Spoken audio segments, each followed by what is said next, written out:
What do you mean Pizza Tower is 2 years old?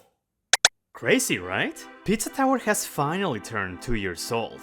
I've been getting tons of Facebook memories popping up of when I was playing it, and man, I don't know why, that has gotten me super melancholic for some reason. Like, yeah, the passage of time hits you like a truck, but I just find it unreal that this video game right here has come so far already.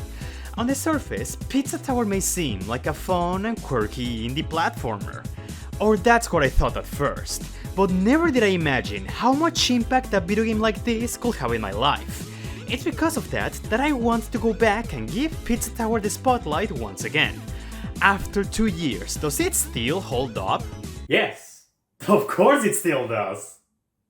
Really, were you expecting me to say anything else? Of course not. Pizza Tower remains one of the most incredible, polished, and exciting video games I have played in my entire life. If my first run left my opinion on it incredibly high, P-ranking the whole game only boosted that even further. And time has only solidified those opinions. It's gotten to the point in which I can confidently say that Pizza Tower is one of those games that left a mark on me. Not just as a gamer, but in my life as a whole. It sounds crazy, but let me elaborate. Pizza Tower is a game that I came to know at random. The first time I ever heard about it was on an Antutu video where he talked about the Wario Land series, and ended up quickly mentioning Pizza Tower at the end, and that's that. Sometime later, Seth game that I just happened to randomly hear about releases, and I thought, oh yeah, that's cool.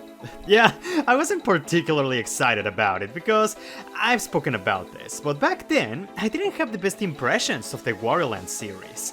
Wario Land 2 was a game I could never finish because I was not in the mood, it would bore the hell out of me, and when I finally logged in, my 3DS which had the game got stolen in Texas. Yeah, who needs double Texas? But then, there was one person, one online friend who will change my mind completely.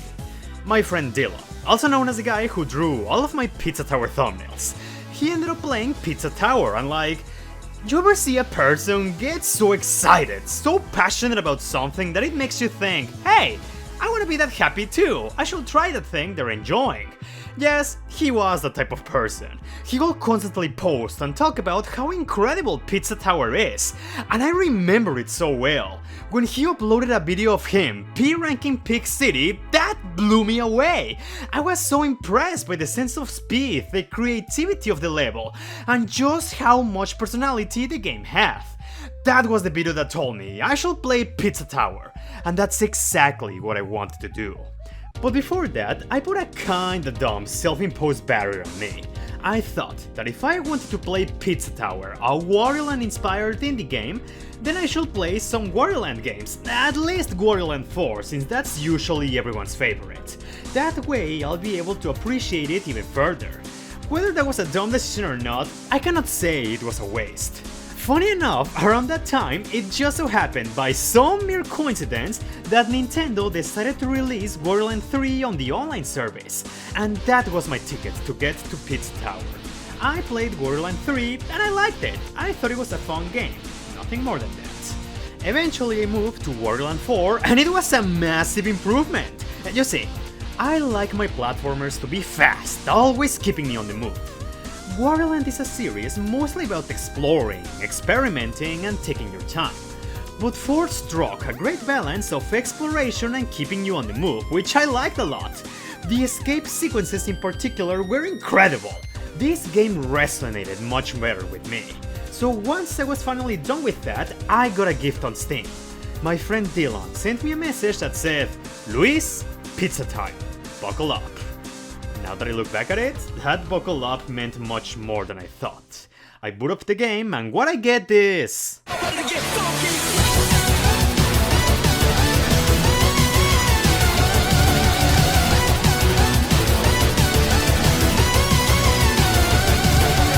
Pizza Tower was a game that caught me the instant I booted it up. From the intro cinematic, yeah, I thought the art style was pretty ugly, but that was okay.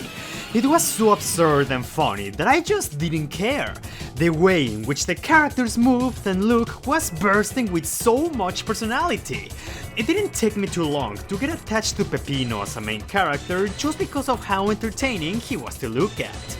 When I played my first level, dude, that's all I needed to understand what made this game so special. John Gutter is a phenomenal starting level, because it encapsulates everything that makes Pizza Tower such a blast to play. It puts into practice everything you learn in the tutorial, has relatively easy secrets to find, and even challenges you by giving you your first ever pizza time. As a level, it is rather easy, but mastering it is an entirely different story. John Gutter is an incredible starting point for those who want to get the P ranks. Not only is this an extremely tense and fun challenge, it also makes you appreciate the levels even more, because, as you know, a P rank involves keeping your combo until the end of the level, gather all the toppings, finding all secrets, getting the treasure, and completing the second lap. And the fact that all of that can be achieved in every single level of the game just goes to show you how much care was put into every single aspect. What I also love about John Gutter is how unique it is as a starting level.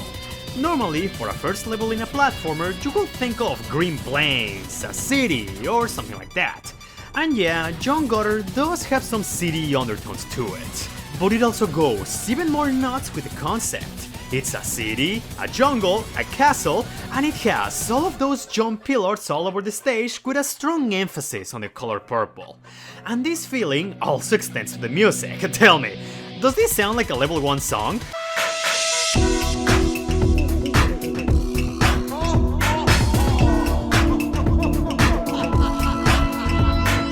No, that's something that I will expect from Sonic CD.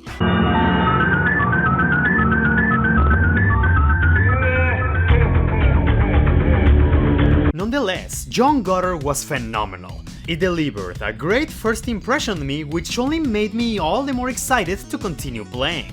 And the game did not disappoint at all.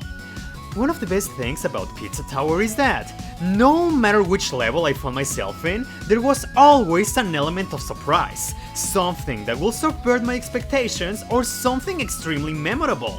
Pizzascape had that awesome music transition and introduction of transformations. Bloodstars Dungeon stood out for its surprisingly fun vertical design. Fun Farm featured an obscure PS1 character. Known Forest turned things around by making me play as a completely different character. Golf, which is a concept so insane for a platformer I never imagined I will enjoy. Big City for having one of the creepiest but also funniest moments in the entire game. Okay,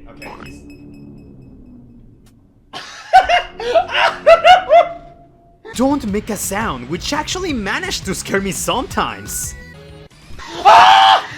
Or even War, which was a constant race against the clock. The point I'm trying to make is that, no matter where I was, Pizza Tower's levels are so unique and special to me. Even though there's some that I clearly don't like as much as others, or some that are a nightmare to P rank, that doesn't mean I dislike them. I wouldn't swap them for anything else. And did it stop there? Hell no! Pizza Tower also stood out for its boss battles, and that is so surprising to me. I've said this before, but normally I'm not a big fan of boss battles in platformers, because I feel most of the time they're either way too easy or too repetitive. Are there exceptions? Yes, of course there are. And Pizza Tower is one of those. And that is so surprising, because while I still think the levels are the best part about the game, the boss battles were something I was actually excited to revisit. And it's the same thing as the levels. They were either very original, had a surprise element to them, or were just that damn fun to play. Pepperman, who despite being simple to understand, could still catch you off guard. The Vigilante, that felt like an awesome battle against a Mega Man robot master. The Noise, constantly pulling tricks on you and having seemingly unpredictable moves. Fake Pepino, which was a very disturbing battle to look at. And of course, Pizza Face, which was saply challenging for a final boss, and single-handedly delivered one of the most visceral moments I've experienced in a game.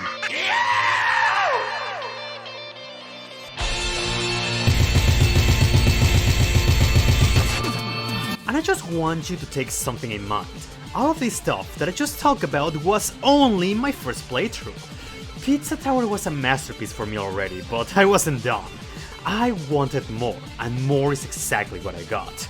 I went through the entire game with one goal in mind. I want to P-rank every single level in the game. And so, the grind started.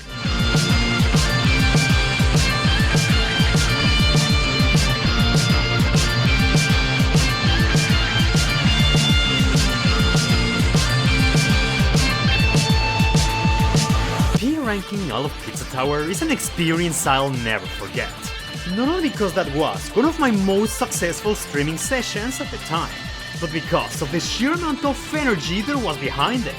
Going through every level, trying over and over again, missing a P-rank because of a small mistake, starting to sweat bullets at the most tense moments, all while my friends and fans were cheering me on. Man, I felt like I was going insane, but I loved it. I seriously loved it. All those times I was hyperventilating, all those insane bursts of energy, and all those times I took off my shirt to pull off a pose. Those were for me some of the most sincere forms of expressions I've ever had with a game. And the fact that I could share all of that with people I care about, it's really special, you know? There was also something more. At this time, I already had a video reviewing Pizza Tower, but I wasn't satisfied with just that. I love this game so much, and I thought it deserved more than just a review. I decided to rank every single level in the game, and shortly after uploading that, something I've never experienced before happened. Something that will change my life forever. My first ever Game Shelf episode to reach 100,000 views. Seeing so many people gather up just to talk about this game and share their own opinions, that was so magical. I never thought I will ever see the day in which a Game Shelf episode will perform so well, and I knew I had to keep the momentum going. Eventually, I ended up making even more videos, from talking about the bosses, analyzing the plenty references of the game, and even giving a look at some insane mods. And yeah, you could argue that of course I made those videos because I knew they were gonna be successful. And there's truth in that, but at the same time, it never bothered me to keep talking about Pizza Tower. It was a game so special to me that I didn't mind going back for more.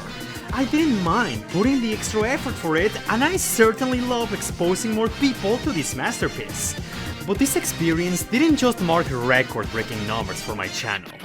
It changed my life forever. I know it sounds crazy, but let me explain.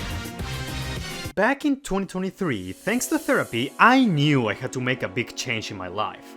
And right after I finished doing my thesis, which, by the way, was a nightmarish experience, I don't recommend it, an opportunity showed up. I could move and live in Canada for a few months, an opportunity I was able to take because of one simple reason. Thanks to the success of the Pizza Tower videos, the ad revenue actually gave me a decent amount of money. Money that will help me to establish myself in a different country. Of course, I also counted with my family's support, but the success of the videos actually played a huge part in living this dream. Moving out is not easy in the slightest, but you know what? I'm happy. I am the happiest I've been in literal years. Sure, it's pretty hard out there, and quite frankly, I don't know if I'll stay here the rest of my life. It is uncertain what's gonna happen in the future, but all I know is that at present, right now, I am a happy man whose life changed for the better.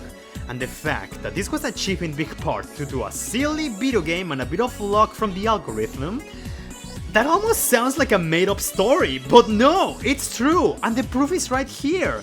I'm here, still kicking and trying my best. How many games can one say change their lives in such a radical way? I'm sure there's many more examples out there, but at least for me, Pizza Tower is that video game that changed my life. Listen, I know this video was mostly just me rambling about things I've already said in previous episodes and my own personal experiences with this game, but like, I don't know, I guess I just wanted to reflect on where I am today and how that was achieved. Either through my own efforts, the support of other people, or in this case, because of a video game about an Italian guy who runs very fast. Pizza Tower isn't just one of the greatest video games ever created. For me, it's also a video game that changed the course of my life forever. And if I am real with you, I won't have it any other way. I love this game so much, and I'm glad that it exists. This entire experience showed me that sometimes All it takes is to be fully passionate about what you really love, and maybe, just maybe, things will eventually take a turn for the best. Now, I wanna ask you, is there a video game out there that you can confidently say changed your life for the better? If so, I would really love it if you could share that in the comments. And once again, thank you so much for joining in and hearing me ramble. And especially, thank you so much for your continued support, guys. It really, really means a lot to me. I'll be seeing you the next time.